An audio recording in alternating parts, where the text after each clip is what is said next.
Hi guys, welcome back to my YouTube channel. I am Shristi and in this video we are going to talk about the present simple tense. Guys, I'm going to give you the 3 video lessons about the present simple tense. This is the first video where you will learn how to form present simple tense, like all the structure and all the rule things. And in the other 2 videos you will learn when to use present simple tense and a lot of example sentences for deep understanding. So are you ready? Let's get started. Guys, for the affirmative sentence or you can say positive sentence, the basic rule is subject, base form of the verb and then object. Now guys, here are some key points. If the subject is singular, you need to add s, es or ies at the end of the verb. And if the subject is plural, means more than one, don't worry, you don't need to add anything, just put the base form of the verb. Now the third point is I means one person and you means one person. But we don't need to add s, es or is if the subject is I or you.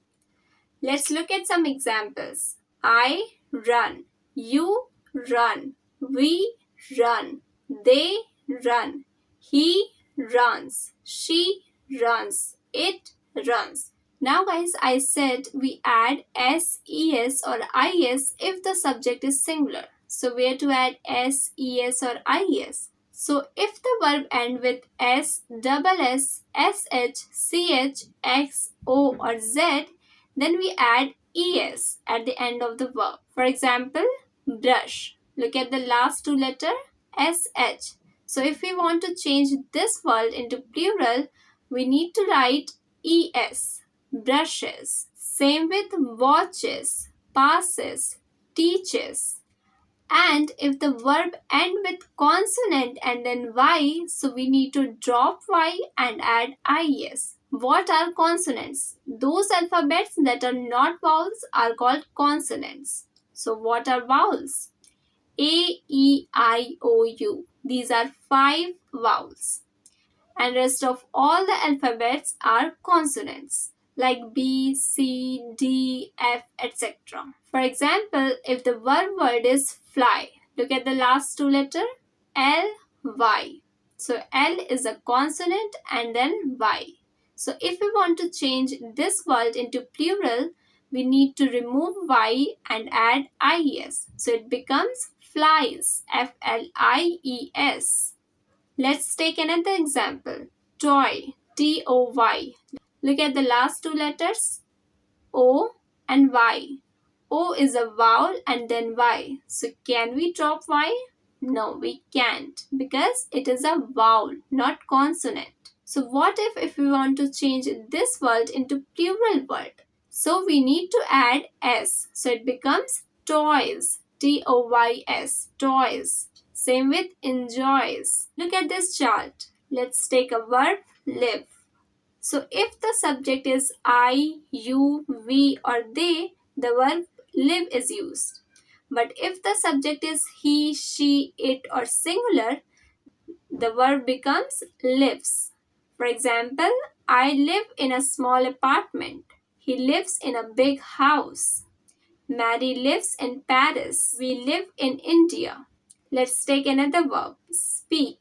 I speak Spanish. He speaks Italian. They speak Chinese. She speaks 4 languages. Another verb, teach. I teach English. He teaches math. The teacher teaches the students. The teachers teach the students. Another verb, play. We play cricket, but he plays cricket. Now look at this sentence. They speak English. How can I make this sentence into negative? In English, we use don't or doesn't to make a negative sentence. They speak English becomes they don't speak English. Don't shows the sentence is negative. We don't say they no speak English. This is incorrect. They don't speak English. What's the difference between don't and doesn't? We use don't if the subject is I, you, we, they or plural. And if the subject is he, she, it, or singular, we use doesn't. Doesn't is a contraction form of does not, and don't is a contraction form of do not. And then we add the base form of the verb without adding s, es, or is, whether the subject is singular or plural. For example, the affirmative sentence is we speak Italian. Negative is we don't speak Italian. But look at this affirmative sentence. He speaks English. What's the negative form of this? He doesn't speak English. There is no s at the end of speak.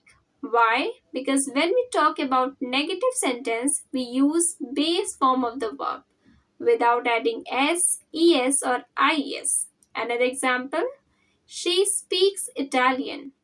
Negative form is she doesn't speak Italian.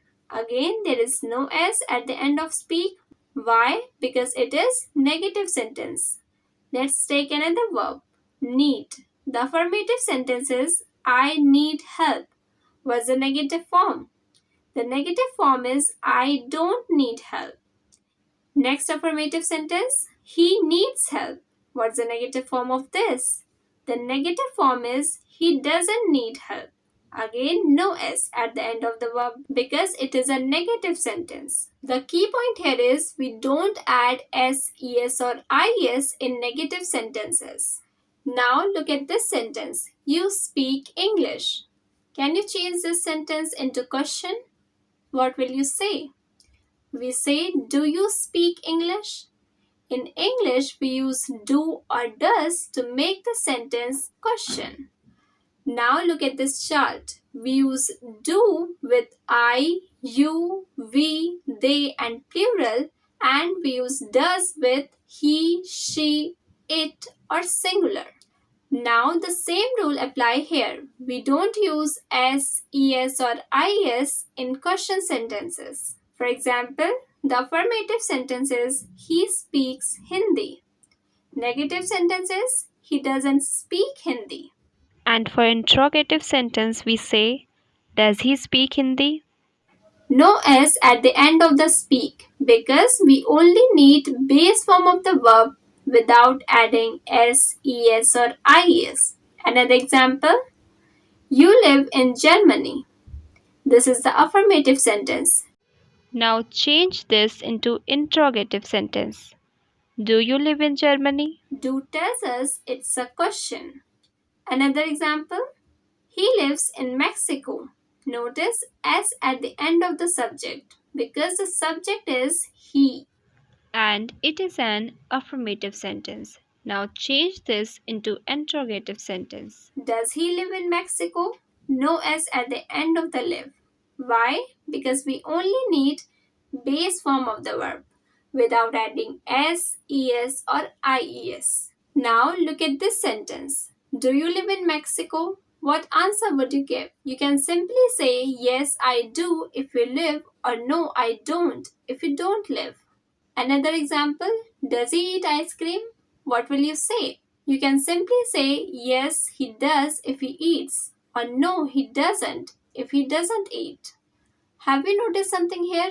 The question starts with do or does, and we are only giving the answer like yes or no. If you want someone give more details in the answers, Then you need to add WH family like what, where, who, whom, which in the starting of the sentence, and rest of the structure are same like before.